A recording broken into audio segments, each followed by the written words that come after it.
Bonjour et bienvenue dans cette vidéo consacrée aux nouveautés de la version 20. Dans ce tutoriel, nous allons découvrir la possibilité de créer des chaînes de cotation par rapport à une trame. Donc avant tout, pour créer une chaîne de cotation, on appelle la fonction adaptée. Donc on peut créer des cotations horizontales, verticales ou biaises, donc qui ne sont pas orientées suivant X ou Y. Une fois qu'on a appelé la fonctionnalité, on sélectionne les points à côté. On effectue un clic droit pour quitter la sélection et à partir de ce moment-là, on peut positionner librement la chaîne de cotation à l'endroit souhaité par un clic gauche.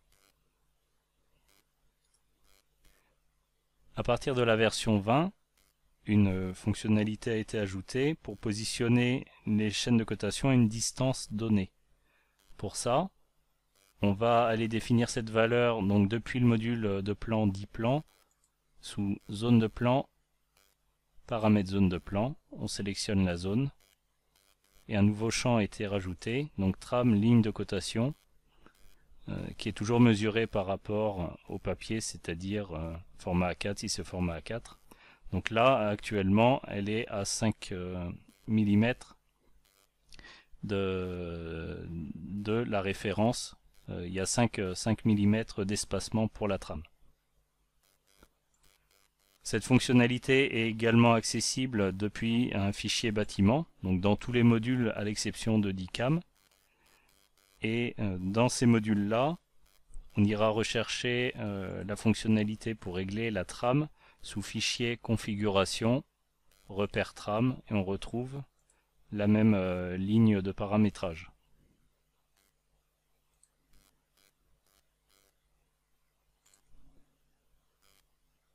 Donc avec cette fonctionnalité, ça ne change pas grand chose pour le début de la procédure. Donc on appelle toujours la fonctionnalité adaptée à l'orientation de la chaîne de cotation que l'on souhaite créer. Clic droit pour quitter la sélection des points. Et à partir de ce moment-là, ça commence à changer, c'est-à-dire qu'on voit un petit carré qui apparaît au niveau de la ligne de la chaîne de cotation, qu'on va pouvoir positionner en fait sur tout élément qui est parallèle à l'orientation de la chaîne de cotation. Donc là je peux le positionner sur l'élément de dessin ligne de ma forme que je souhaite coter, mais je peux aussi choisir une autre chaîne de cotation ou n'importe quelle ligne qui est en parallèle. Elle est automatiquement mise en surbrillance, ce qui n'est pas le cas sur une ligne qui n'est pas dans la même orientation comme cette ligne biaise ou ces lignes verticales.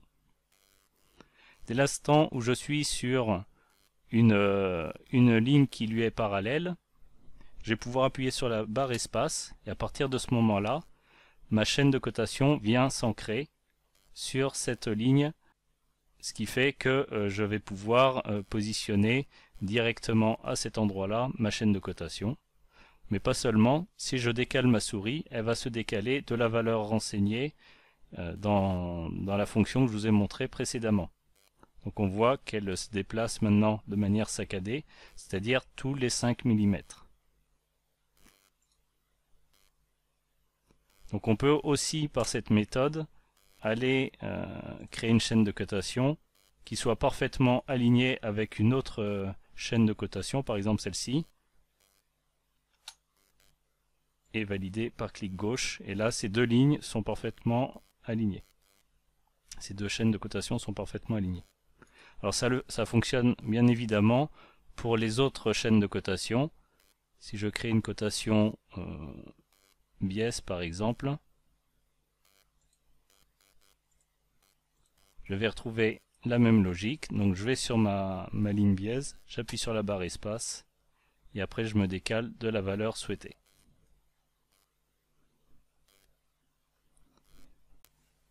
Cette vidéo tutoriel est terminée, je vous remercie de votre attention et à très bientôt pour de nouveaux tutoriels.